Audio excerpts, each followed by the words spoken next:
My thanks to Bring Me to Life Radio, and welcome to the Cinema Scribe.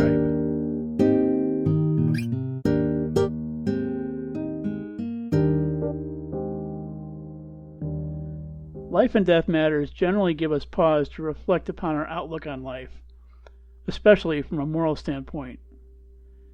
But what happens when we're conflicted? Can we sort out our feelings to come up with beliefs that lead to the right decisions about such issues, particularly from a social justice perspective? Such are the issues examined in two new intense prison dramas, Just Mercy and Clemency. The fact-based drama Just Mercy tells the story of logger Walter Johnny D. McMillan, played by Jamie Foxx. In 1986, Walter was on his way home from working in the woods near Monroeville, Alabama, when he was stopped at a roadblock and questioned by the local sheriff, played by Michael Harding. Perplexed at what was happening, Walter quickly learned that he was the prime suspect in the murder of Rhonda Morrison, an 18-year-old dry cleaner clerk, a crime for which he was subsequently arrested, falsely convicted, imprisoned, and sentenced to death.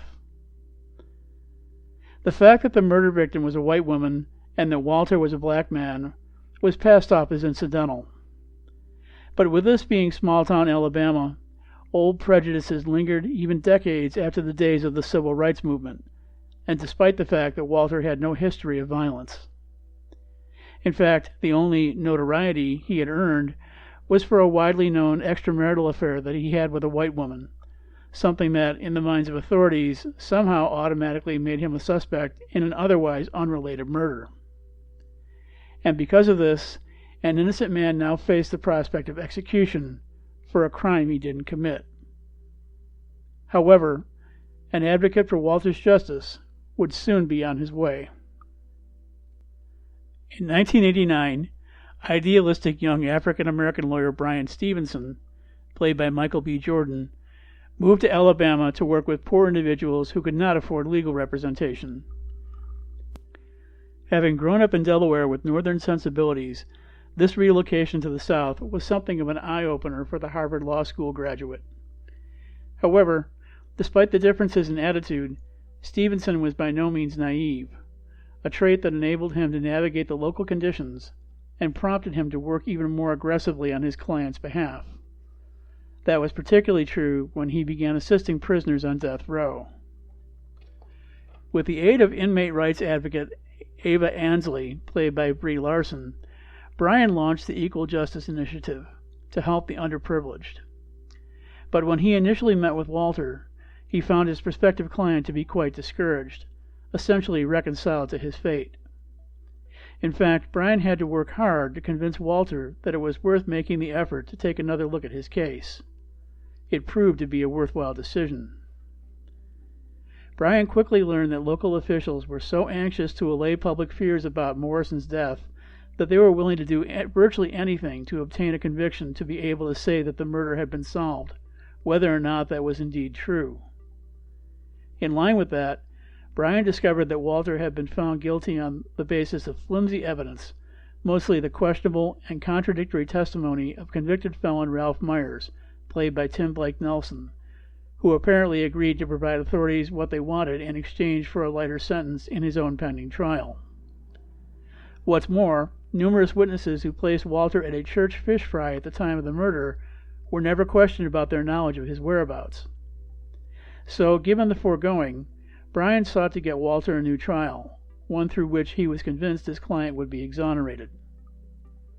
However, moving forward proved more difficult than anticipated. When Bryan sought the cooperation of prosecutor Tommy Chapman, played by Rafe Spall, he refused to help.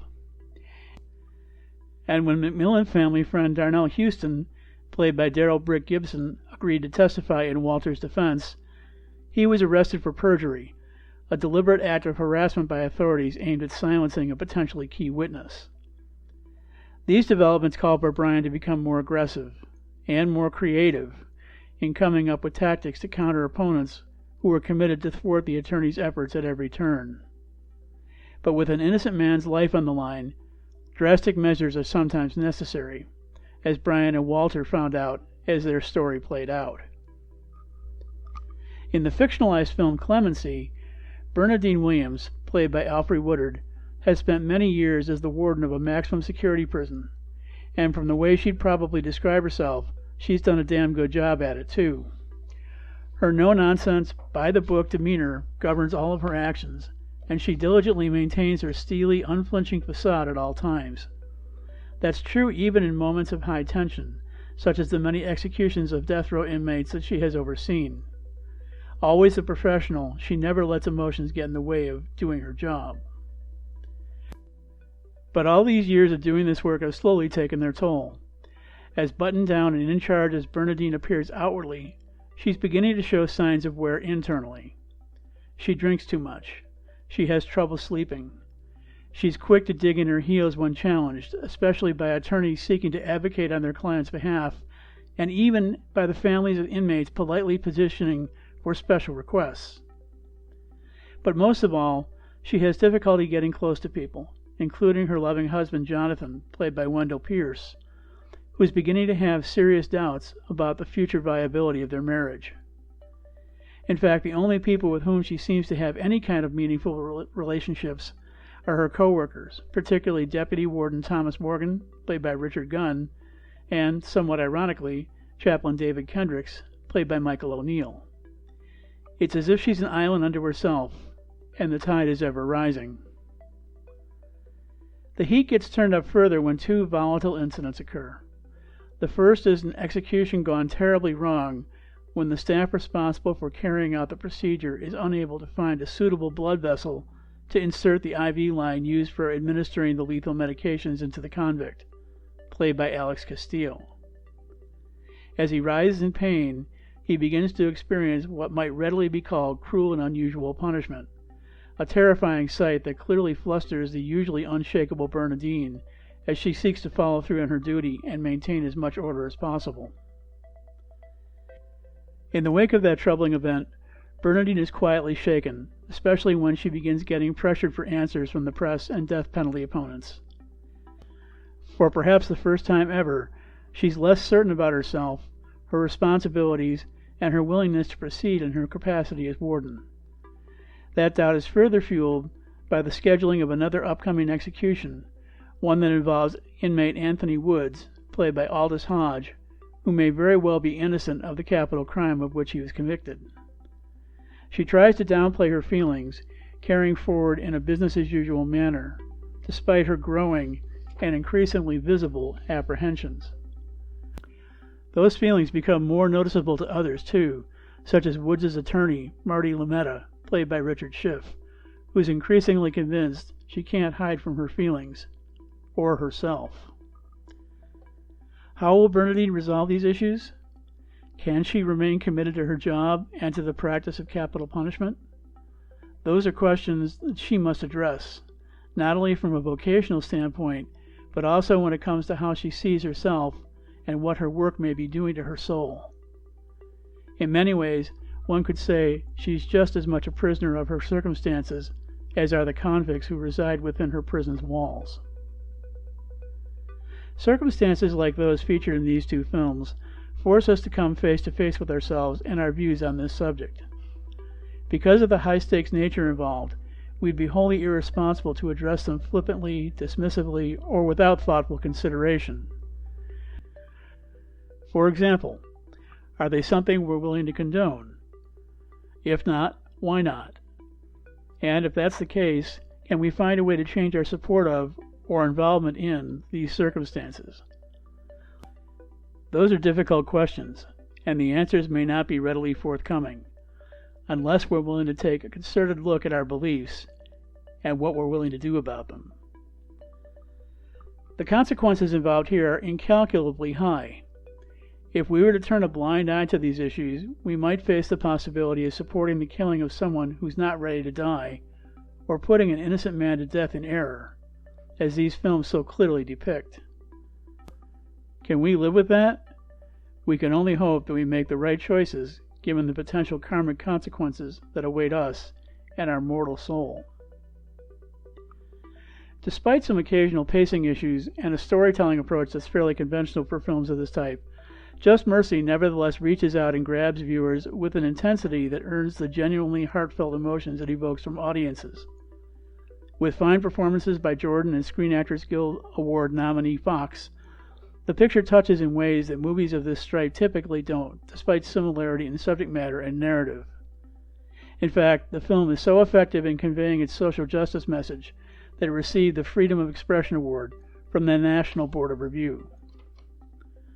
Clemency, by contrast, looks at capital punishment at the personal level, both for the executioner and those awaiting that ultimate fate. Woodard gives a superb and criminally overlooked performance, enhanced by the picture's chilling cinematography and excellent supporting cast.